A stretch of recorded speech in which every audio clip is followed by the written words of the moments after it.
Amém, irmãos? A paz do Senhor a todos. Amém. Estou alegre de estar com os irmãos nesta feita para adorar ao nome daquele que vive e reina para todos sempre. Amém? Gostaria de deixar uma palavra para o coração desta igreja. Abacuque é algo que Deus tem colocado no meu coração para a noite de hoje. É um prazer imenso estar conhecendo esta congregação. Faz pouco tempo que nós estamos ali congregando, ali cooperando ali na Vila São José. Estamos conhecendo o Ministério da Taubaté e estamos gostando. Queria agradecer ao diácono Jonathan pelo convite, uma bênção, e é bom ver a obra de Deus na vida de você, meu irmão, prosseguindo. Eu fico feliz por isso. Ao pastor Eliasaf, pelo carinho, Deus abençoe grandemente. O pastor José, pelo pastor da igreja, Deus abençoe grandemente. Ao irmão da direção, diácono, pastor Renato, né? Deus abençoe grandemente a todos os obreiros, a toda a igreja como um todo, irmãos. Eu quero agradecer. Sem mais demora, Abacuque capítulo 3, versículo 1.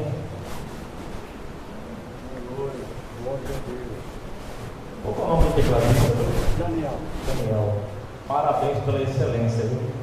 Eu sou mais ou menos músico. Perto do senhor sou mais ou menos. Perto do senhor sou mais ou menos. Eu sou guitarrista solo, mas vendo o senhor tocando esse teclado aí, ele é admirado.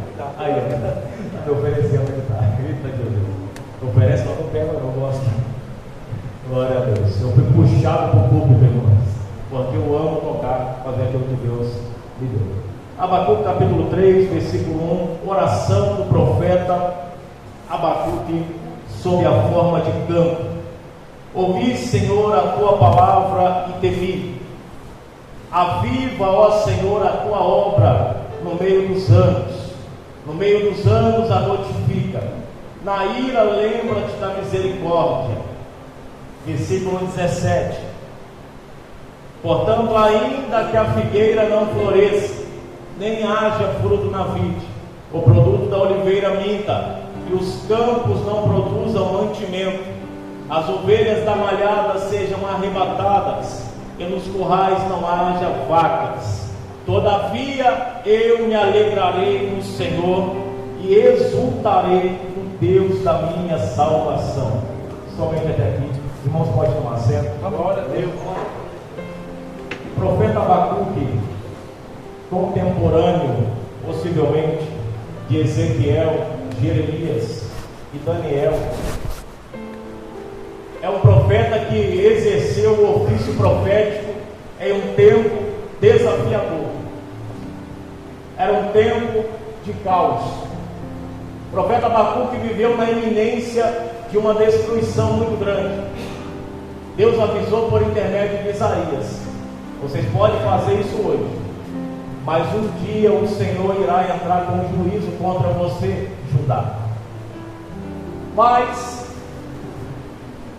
como os servos de Deus na Bíblia e até os dias de hoje ainda têm dificuldade de ouvir a repreensão de Deus na primeira, Deus teve que falar através de Isaías, através de Jeremias, através de Ezequiel. E agora, em algum lugar por ali, Deus vai falar para o profeta Abacuque. Abacuque percebe que as coisas estão difíceis ali para Judá. Ele percebe que a opressão está se instaurando pouco a pouco. Ele percebe que a injustiça está reinando e Deus está em silêncio. E é isso que vai tirar o sossego do profeta, porque ele olha e ele não vê Deus. Ele vê a opressão reinando e Deus aparentemente parecia com os braços cruzados, mas Deus não estava com os braços cruzados. O problema é que os braços de Deus estavam se movendo em direção oposta ao que ele imaginava. E foi isso que foi mais surpreendente ainda para Abacuque. Abacuque inicia, olha que coisa interessante. Abacuque capítulo 1 vai dizer, olha como é que inicia: peso que viu o profeta Abacuque. Foi uma visão pesada. foi uma mensagem pesada que ele recebeu. E você já vai entender o que isso tem a ver comigo e com você. É só uma necessidade aqui de contextualizar rápido. E ele grita: até quando clamarei eu e o Senhor não me escutarás? Gritarei em violência e o Senhor ficará em silêncio. Abacuque agora está tendo de lidar com o silêncio de Deus. E eu sei que alguém aqui já experimentou o silêncio de Deus. Não é fácil. Quando o mundo começa a despencar na sua casa, começa a despencar na tua família, quando o luto vem sem avisar, quando a enfermidade vem e você nunca imaginou uma enfermidade dessa na tua família, e Deus não avisou a parente, Deus está em silêncio. O céu parece de bronze porque você clama e Deus está em silêncio. Me parece que é um pouco daquilo que Jó experimentou, é um pouco, porque qualquer sofrimento que o homem experimente nessa terra não chegará aos pés do que Jó teve que presenciar, teve que viver. Um homem que perdeu tudo que tinha, toda a prosperidade. Um homem que sepultou 10 filhos em um dia só. Um homem que, quando não bastasse perder tudo, a sua esposa chega perto dele e fala: amaldiçoa esse teu Deus e morre. E Deus não avisou que a prova ia vir, mas ele estava sendo provado.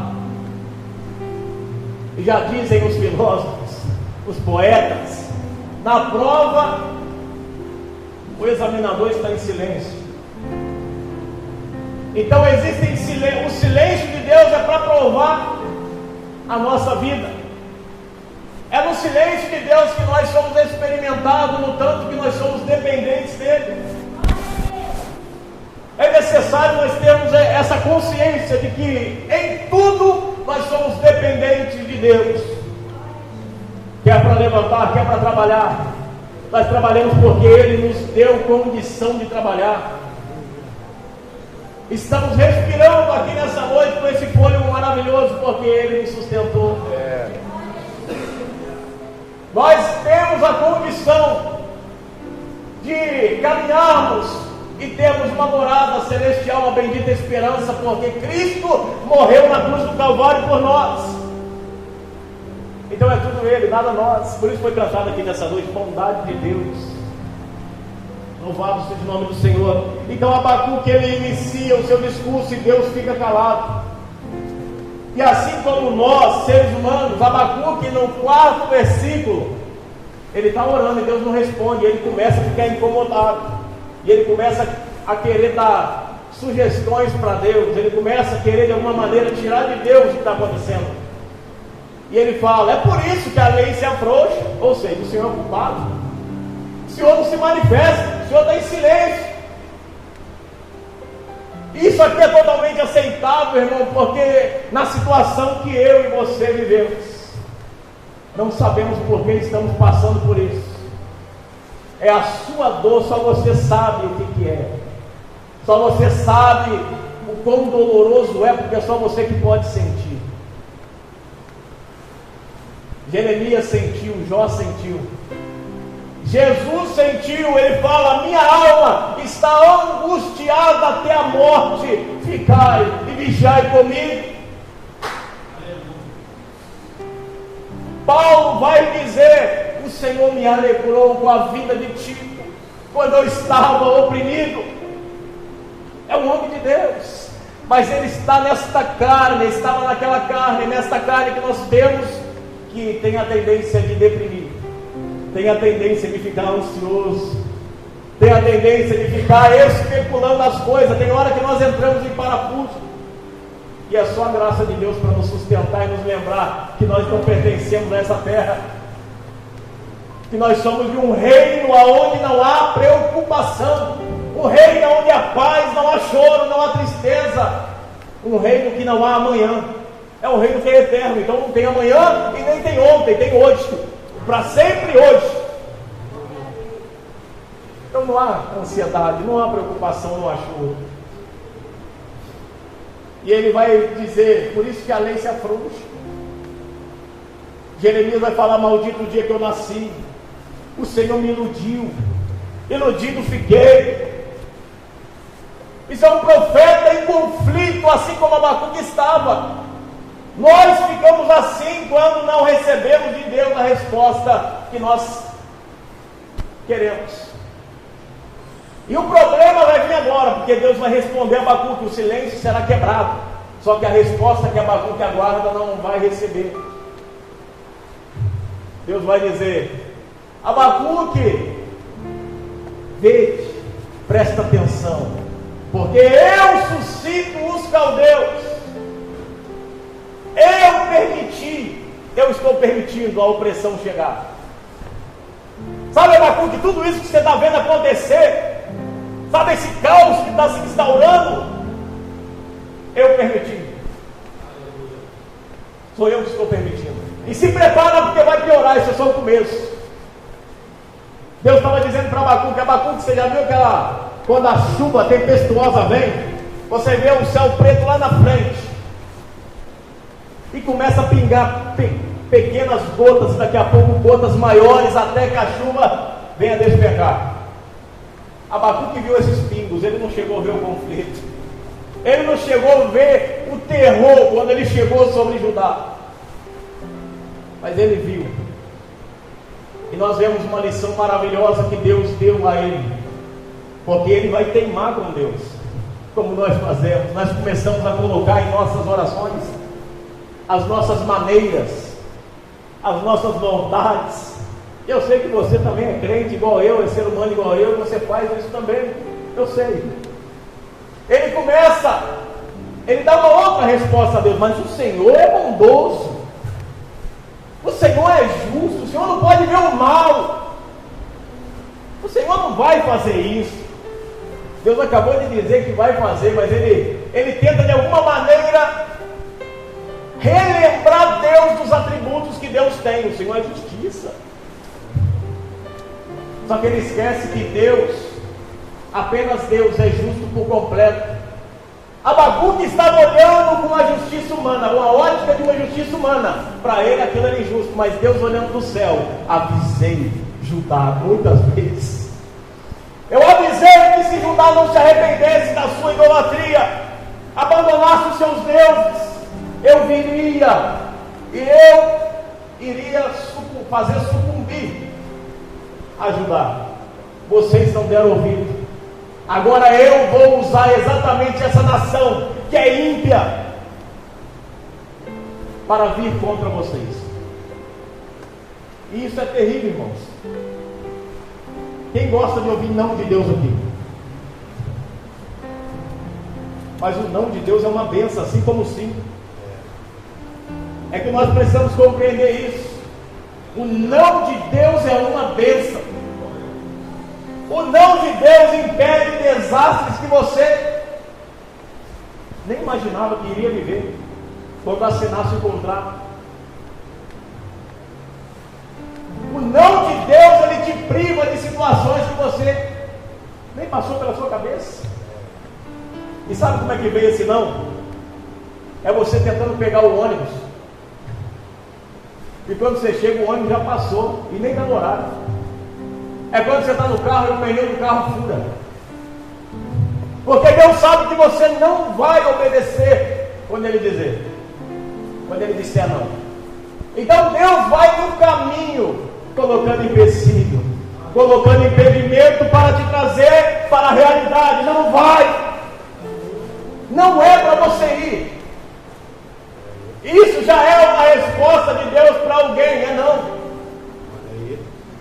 É a resposta de Deus para alguém que estava prestes a tomar uma decisão muito séria. Deus fala: é não.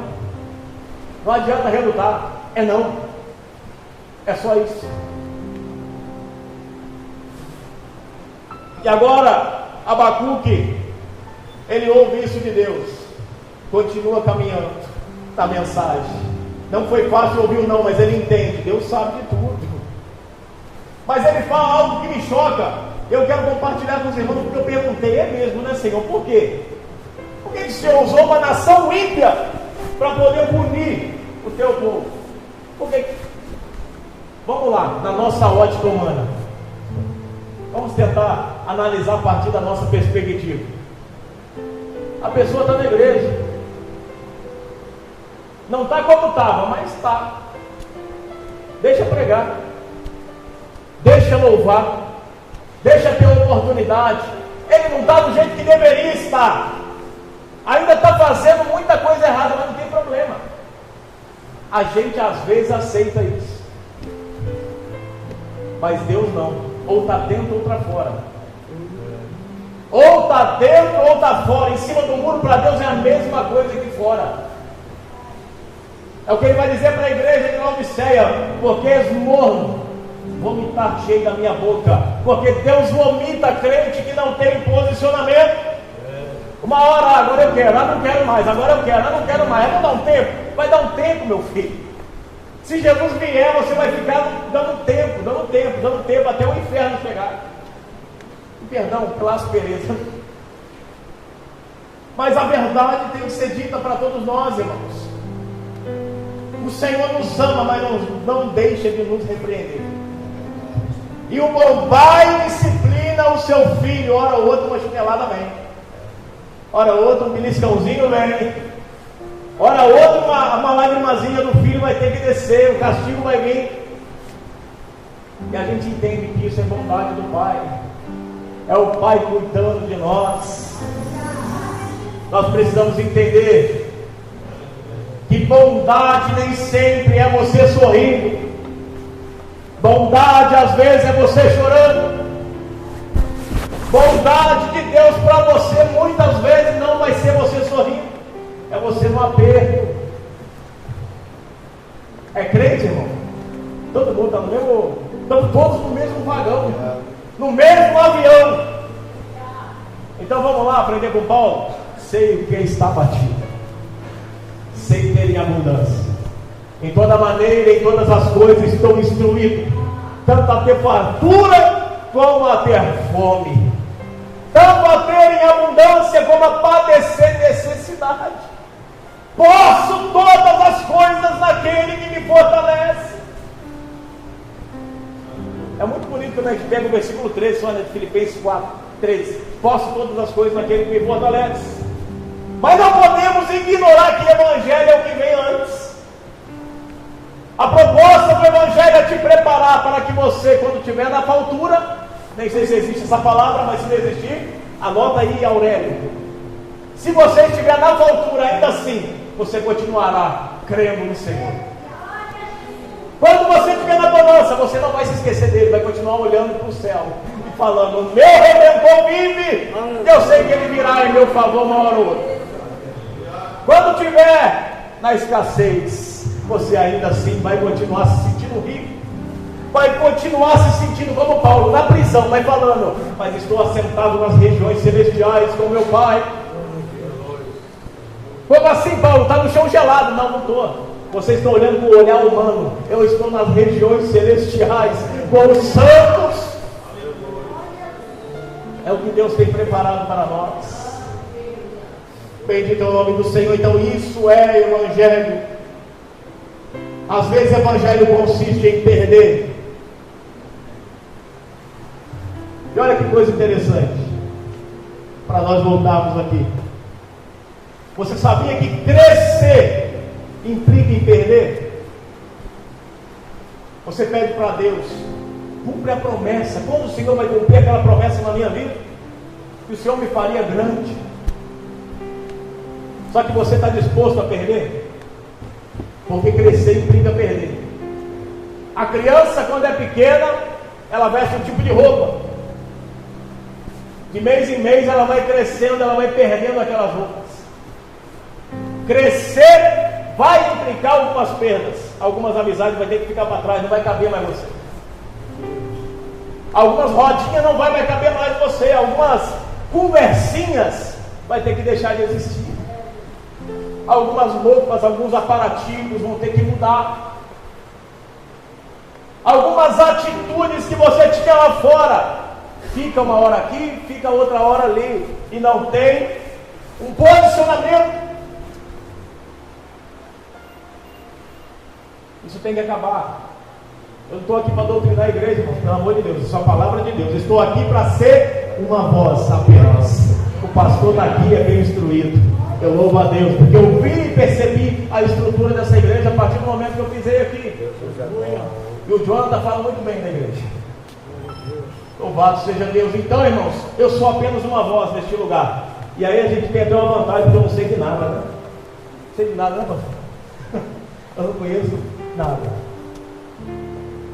E o que isso tem a ver, pastor? Ué, só há uma chance de eu tocar na sua ferida, se Deus quiser tocar em você hoje. Se Deus quiser falar com você hoje. Eu louvo a Deus porque Ele nunca falta na reunião. Eu sei que Ele já está falando com pessoas nesta noite. E Abacuque ouve e Deus vai estender uma revelação para ele. Abacuque, tudo isso vai acontecer. Perceba que Deus, se você for ler o texto, eu não vou ler para não tomar tempo.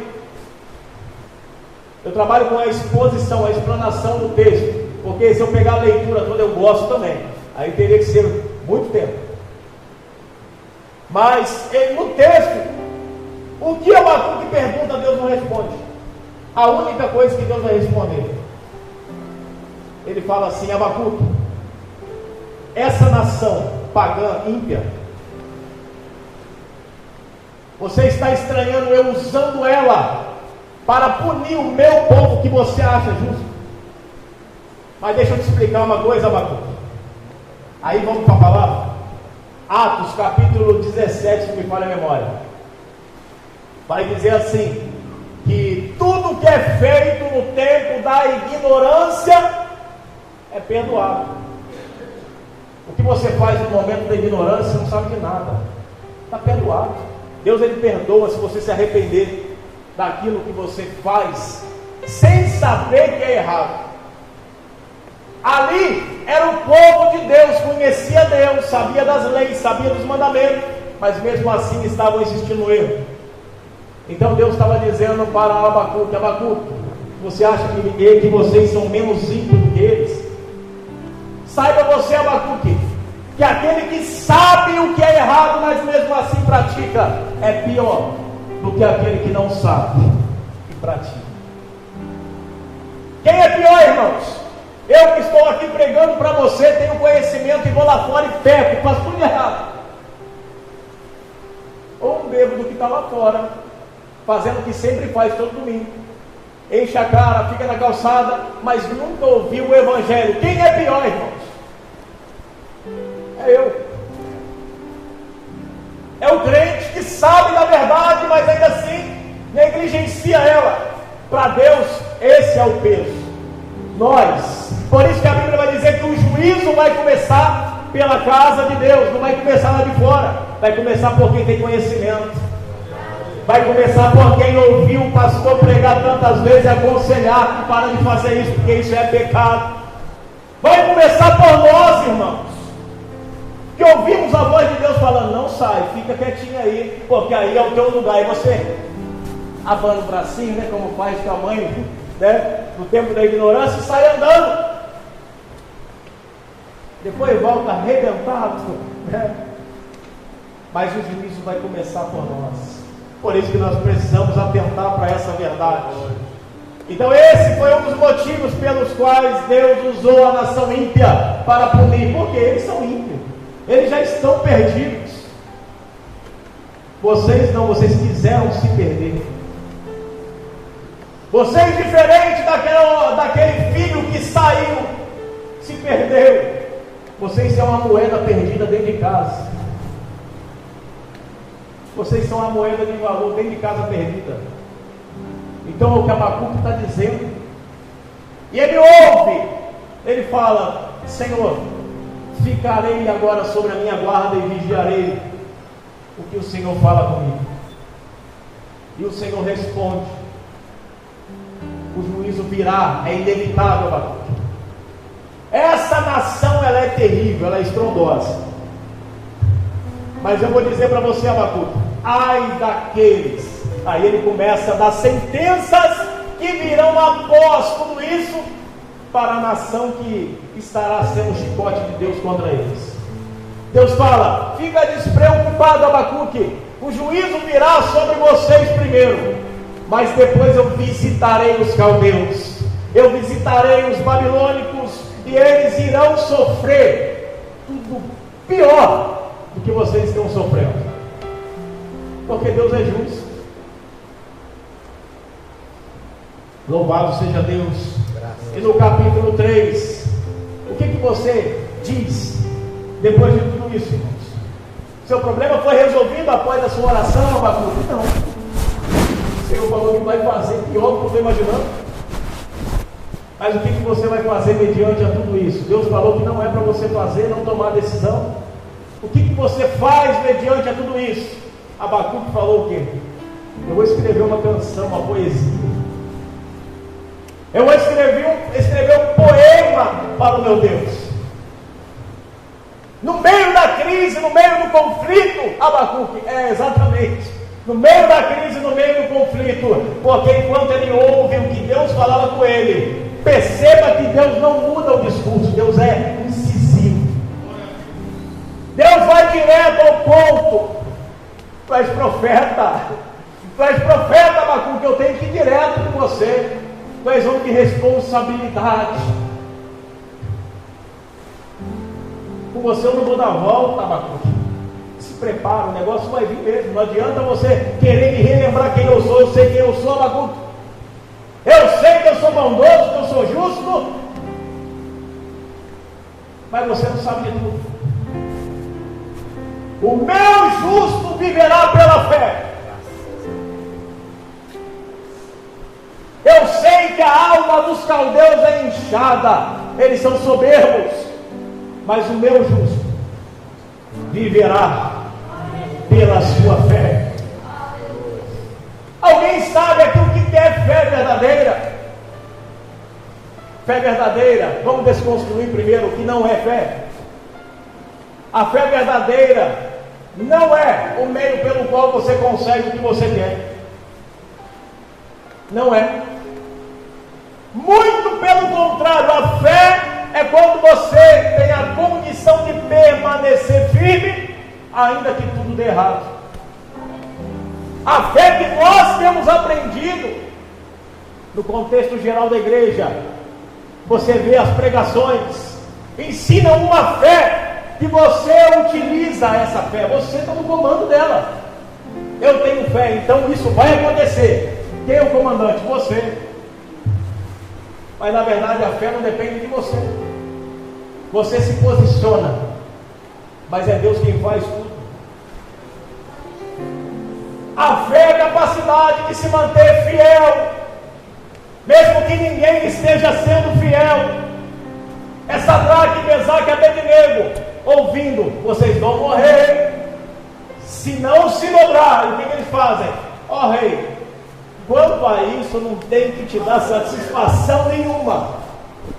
Ainda que Ele não nos livrar, ainda assim não iremos nos dobrar. Isso é fé, resistência. Aliás, no original, aqui fé é emuná, no hebraico, significa fidelidade, resistência. E o interessante é que no grego também você nunca vai encontrar fé diferente. A única palavra para fé no Novo Testamento é pistis, em grego, que significa fidelidade, resistência, firmeza. O que Jesus disse sobre isso? Ele vai dizer: a fé é como um grão de mostarda. Olha que interessante. Uma coisa é diferente da outra, irmão. Vamos entender isso? Ele não está dizendo que a fé pode ser pequena como um grão. Nunca disse isso. Pode ler. Ele fala como um grão de mostarda, não do tamanho, porque senão ele estaria se contradizendo, porque ele acabou de repreender a Pedro e aos discípulos pela sua pequena fé. Homem de pequena fé, você tem que ter fé. Aí agora ele fala que pode ser pequena. É no mínimo uma contradição, e não. Ele está falando do tamanho. Porque, realmente, o grão de mostarda é minúsculo. Só que joga ele no chão, pisa nele, bate nele, coloca fogo nele, apaga o fogo e planta, ele vai crescer.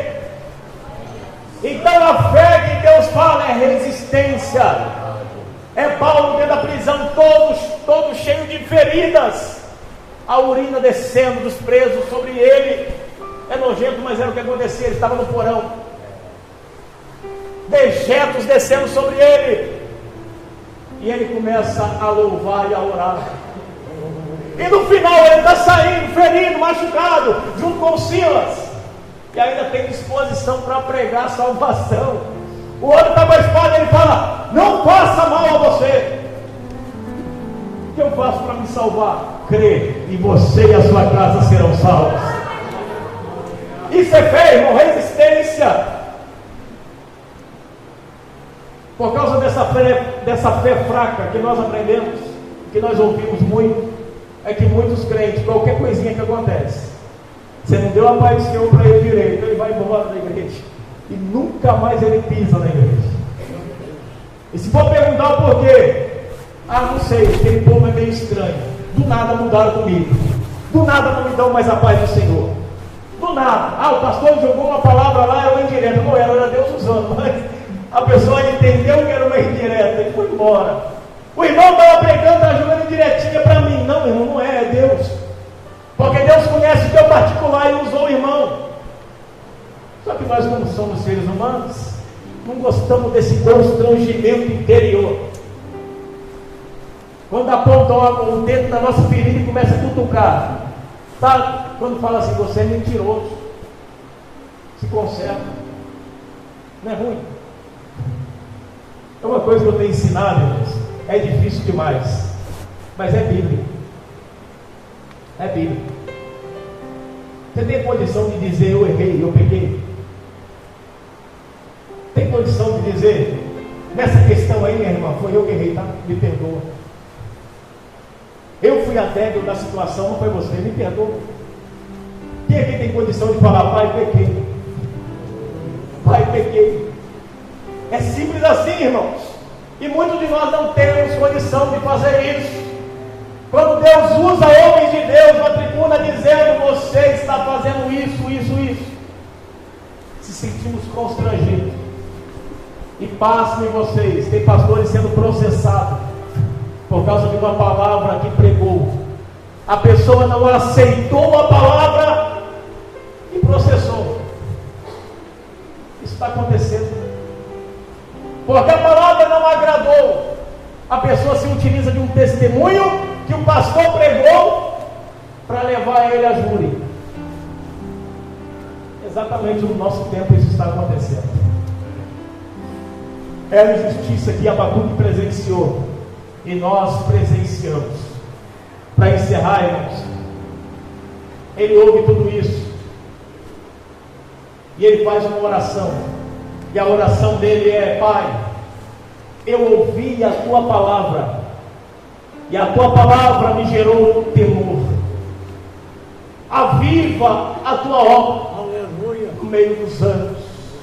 Por que no meio dos anos, irmãos? Porque no começo tudo é muito fácil. Primeiro amor, você está empolgadão, né? Você está empolgadona. Vamos para o monte? Vamos. Vamos ficar a noite inteira na igreja, em oração, em louvor? Vamos. Tudo que o pastor pede para você fazer, faço. O líder do jovem, faço. As irmãs, faço. Vamos embora. Porque está no primeiro amor. O primeiro amor, irmãos, é uma paixão. Ela vai passar. O Espírito Santo permite esse primeiro amor. E ele capricha nele. Mas ele passa.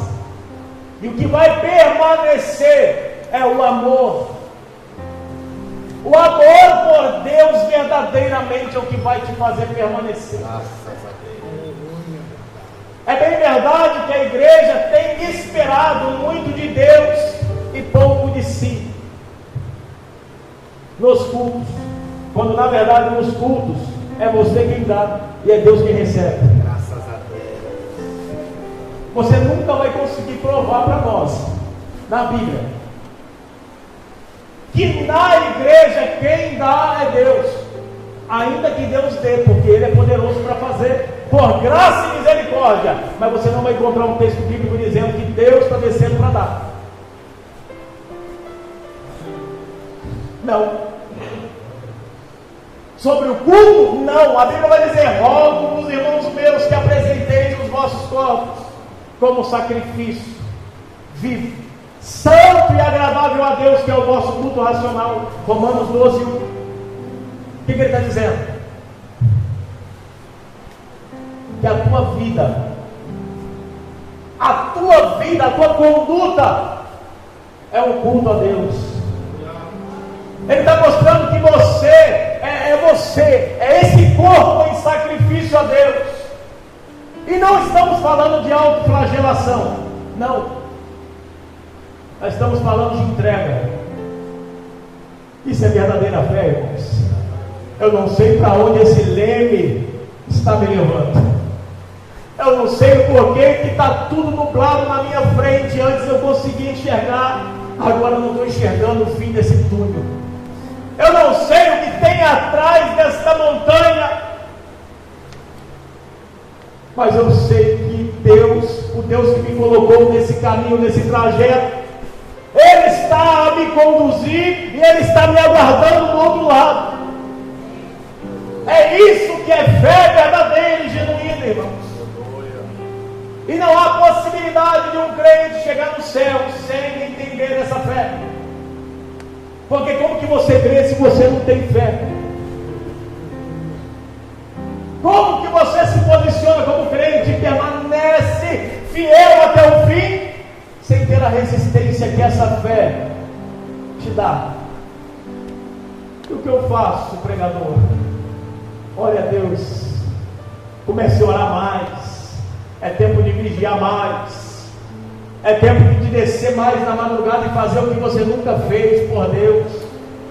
Chegou no momento de você quebrar os protocolos da sua própria vida. Eu sempre começo e vou até aqui e paro. Vai além, faça mais. Fazia 5 minutos de oração, faz 10. E vai avançando, irmãos, no reino de Deus. Não aceite o retrocesso, irmãos. É o que o diabo quer, que nós retrocedemos. Louvado seja Deus. Por isso Abacuque fala: eu sei que o meio é difícil, Senhor, e tudo que o Senhor, diante de tudo que o Senhor disse que irá acontecer, eu peço: aviva a tua obra, aviva esses teus filhos, aviva aqueles que têm fé e creem, aviva aqueles que permanecem fiel ao Senhor, para que nenhum deles se percam durante esse processo ruim e difícil. Irmãos, nossa maior dificuldade não é lidar com os momentos bons.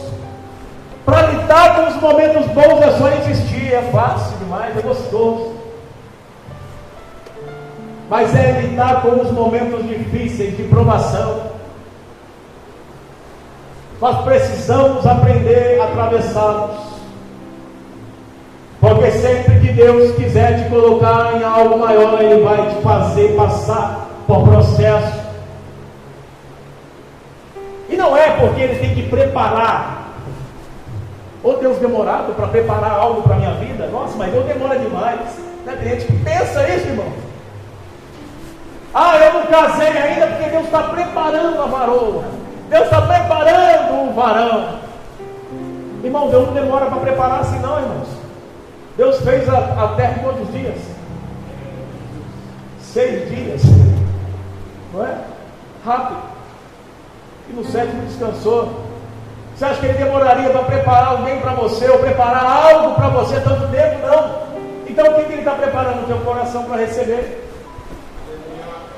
Porque se Ele faz e você chegar lá, antes de passar pelo processo e ser mudado o meu coração, eu vou chegar com arrogância lá na frente. Imagina José chegando com toda a petulância, sem passar pelo processo, lá no Egito e virando governador. Quando os irmãos chegassem, ele falar: eu vou preparar, não tem cisterna, mas eu vou preparar uma para cada um. Vai, pode jogar uma para juntar uma para Simeão. Benjamim não, Benjamim foi bonzinho. O resto joga tudo na cisterna. Vão ficar uma noite para aprender o que é ficar na cisterna. Aí no outro dia, agora eu vou esperar, vai passar mercadores aqui, eu vou vender vocês para a Síria, para qualquer lugar, para vocês saberem o que é ser escravo. Mas Deus não nos dá honra para isso. Quando Deus nos honra, nos faz passar pelo processo, é para que nós honremos aqueles que nos desonraram até. É para que nós venhamos acolher aqueles que não nos acolheram. Para que através do nosso testemunho eles possam ser mudados. É somente assim, irmãos. Louvado seja o nome do Senhor. Então ele fala viva. E no final ele estende algo poderoso. Ele fala: ainda que a figueira não floresça, nem haja fruto na vide, ele vai dizer: o fruto da oliveira minta. E a oliveira ali fala de remédio. Tá, irmãos? Ele está dizendo ali: ainda que não haja cura para nós, ainda que falte tudo, Senhor, ainda que a agricultura vá abaixo, ainda assim me alegrarei, Senhor, e exultarei no Deus da minha salvação. E aí eu pergunto: a sua alegria depende de quê? Porque a alegria de Deus para nós, ela não depende de coisas. A alegria genuína e verdadeira não depende de que eu receba algo para me alegrar, não. A alegria que o Espírito Santo produz em nós nos dá condição de permanecer alegre quando tudo está afundando, quando tudo está dando errado. Você continua se alegrando no Senhor. Louvado seja Deus. Vamos orar pela Deus. Glória a Deus. Eu convido a igreja a se colocar de pé, por gentileza, com autorização do pastor. Eu gostaria de fazer uma oração pela igreja, mas eu creio que o Senhor pode avivar crentes nessa noite. Eu creio que há pessoas aqui que ainda tem aquela chama queimando aqui dentro. Eu creio. Só que a crise veio, a luta veio e fez você esmorecer, fez você duvidar da promessa. Mas nesta noite o Senhor vai avivar o teu coração, se você crer. Essa é uma noite propícia para que a alegria do Senhor retome o lugar da tua casa e do teu coração. É uma noite propícia para você voltar para o mesmo lugar que você saiu, para a tua casa, da onde você saiu triste, chorando, chegar feliz, chegar cheio de expectativa novamente, fazendo projetos. Louvado seja Deus. Oremos neste momento, Senhor Deus e Pai. Pai, a tua palavra foi ministrada nesta noite. Pai, a tua presença, Pai, ela é real em nosso meio. E nós adoramos ao teu nome, Pai, porque o Senhor é bom e a tua misericórdia dura para sempre. Prova disso é que a tua igreja está aqui te adorando. Pai querido, há vidas aqui dispostas, Pai, a serem inflamadas novamente pelo teu poder e pela tua glória.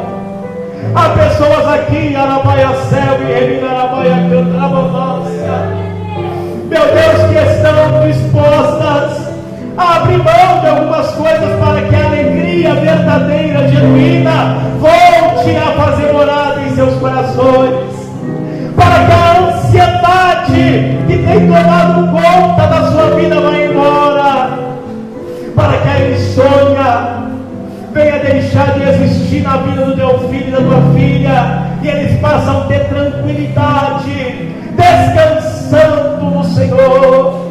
Pai, nós te pedimos neste momento, traz alegria sobre os teus filhos. Pai, que os teus filhos sintam desejo de sorrir, desejo de se alegrar novamente. Meu Deus, que sintam, Pai, aquele que não fala mais em línguas, sintam o desejo de falar. Pai, em nome de Jesus, aquele, Pai querido, que não é mais renovado em línguas há muito tempo, que seja agora renovado pelo teu Espírito Santo, Pai. Meu Deus, se há alguém aqui buscando o batismo com o Espírito Santo e com fogo, que seja batizado agora, na autoridade do teu nome, Pai. É que nós oramos, Pai, se houver alguém com o coração preparado, Pai, que receba agora o batismo com o Espírito Santo e com fogo.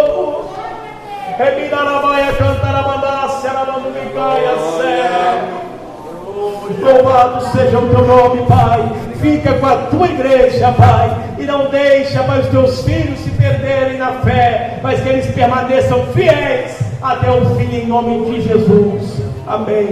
Eu agradeço a oportunidade em nome de Jesus.